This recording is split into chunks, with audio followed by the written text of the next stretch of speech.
Welcome to my channel. నా channel కనుక మీరు ఇంకా సబ్స్క్రైబ్ చేసుకోకపోయినట్టయితే ప్లీజ్ సబ్స్క్రైబ్.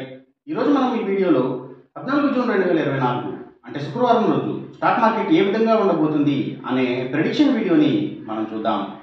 అసలు శుక్రవారం రోజు ఓవరాల్గా స్టాక్ మార్కెట్ ట్రెండ్ ఎలా ఉండబోతుంది అనేది తెలుసుకునే ముందుగా ప్రీ మార్కెట్ సెషన్ గురించి మనం ప్రెడిక్ట్ చేయాలి అంటే అంతకన్నా ముందు రోజు అంటే Thursday American stock market Nasdaq mixed ట్రెండ్గా మూవ్ అయ్యే అవకాశం ఉంది. అందులో ఎక్కువగా నెగిటివ్గానే ట్రెండ్ అయ్యే అవకాశం ఉంది. అలాగే ఇక నెక్స్ట్ రోజు అంటే ఫ్రైడే మార్నింగ్ టైం ఒక నెగిటివ్ ట్రెండ్ని చూపించే అవకాశం ఉంది. ఏషియన్ మార్కెట్స్ ఒక నెగిటివ్ మూవ్మెంట్ని చూపించే అవకాశం ఉంది. సో అలాంటి నెగిటివ్ ట్రెండ్ బిగినింగ్ మనకు దొరికిన తర్వాత మన మార్కెట్ ఓవరాల్ ట్రెండ్ మనం చూడాలి అంటే అది మిక్స్డ్ ట్రెండ్గా మూవ్ అయ్యే అవకాశం ఉంది. అందులో కొంతవరకు పాజిటివ్గా ట్రెండ్ అయ్యే అవకాశం ఉంది. అలాగే సేమ్ బ్యాంక్ నిఫ్టీ కూడా మిక్స్డ్ ట్రెండ్గా మూవ్ అయ్యి అందులో కొంతవరకు పాజిటివ్గా ట్రెండ్ అయ్యే అవకాశం ఉంది. నిఫ్టీ ఐటీ మాత్రం నెగిటివ్గా ట్రెండ్ అయ్యే అవకాశం ఉంది. ఇక మనం ఇంట్రాడే స్టాక్ సెలెక్షన్ విషయంలో భాగంగా ముందుగా మనం గెయినర్స్ విషయం చూడాలి అంటే ఏవైతే గోల్డ్ అండ్ జ్యువెలరీ కంపెనీల స్టాక్స్, అలాగే డైమండ్ అండ్ జ్యువెలరీ కంపెనీల స్టాక్స్, ఇంకా పబ్లిక్ లిమిటెడ్ కంపెనీల స్టాక్స్ చాలా వరకు కూడా గెయినింగ్ సైడ్ ఉండే అవకాశం ఉంది శుక్రవారం రోజున. ఇంకా ఎడ్యుకేషన్ సర్వీసెస్కి సంబంధించిన కంపెనీల స్టాక్స్, అలాగే సర్వీసెస్ ఓరియంటెడ్గా పనిచేసే అన్ని కంపెనీల స్టాక్స్ కూడా అంటే food delivery services, pharma deliveries, courier services, so ఇవన్నీ కూడాను, అలాగే ఇంకా pharma and hospitals stocks, so ఇవన్నీ కూడా మంచిగా గెయిన్ అయ్యే అవకాశం ఉంది.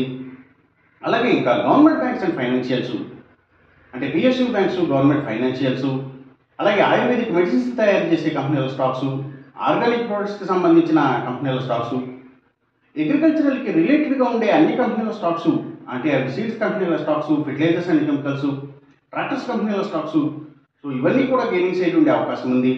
ఇంకా సీపోర్ట్స్ అండ్ హార్బర్స్, ఆక్వాకల్చర్కి సంబంధించిన అన్ని కంపెనీల స్టాక్స్ కూడా గెయినింగ్ సైడ్ ఉండే అవకాశం ఉంది శుక్రవారం రోజున. ఇక మనం ఇంట్రాడే లూజర్స్ విషయం చూడాలి అంటే ఏవైతే స్టీల్స్, ఐటీ స్టాక్స్, అలాగే సిగరెట్ కంపెనీల స్టాక్స్, లిక్కర్ కంపెనీల స్టాక్స్ అంటే స్పిరిట్స్కి సంబంధించిన కంపెనీల స్టాక్స్, అలాగే లగ్జరీ హోటల్స్, డైమండ్స్, ఫ్యాషన్స్ ఇలాంటి వాటి స్టాక్స్, ఇంకా బిగ్ ఎంటర్టైన్మెంట్ అంటే సినిమాల థియేటర్ల కంపెనీల స్టాక్స్ ఎక్కువగా నెగిటివ్గా ట్రెండ్ అయ్యే అవకాశం ఉంది. అలాగే ఇంకా ఫుడ్స్ అండ్ బెవరేజెస్ కంపెనీల స్టాక్స్, ఎఫ్ఎంసీజీ స్టాక్స్ కూడా డౌన్ ట్రెండ్ చూపించే అవకాశం ఉంది శుక్రవారం రోజున. ఇక మనం ఎంసీఎక్స్ ట్రేడింగ్ విషయం చూడాలి అంటే ఏవైతే గోల్డ్ ప్రైసెస్, ఇంకా silver prices, crude oil and natural gases prices, so ఇవన్నీ కూడా పెరిగే అవకాశం ఉంది. కాపర్ ప్రైసెస్ మాత్రం తగ్గే అవకాశం ఉంది. ఈ చెప్పిన రిజల్ట్స్కి ఏమాత్రం వ్యతిరేకంగా జరుగుతున్నట్టు మీకు అనిపించినా సరే ఇమీడియట్గా మీ బెట్ల నుంచి వెనక్కి వచ్చేసేయండి.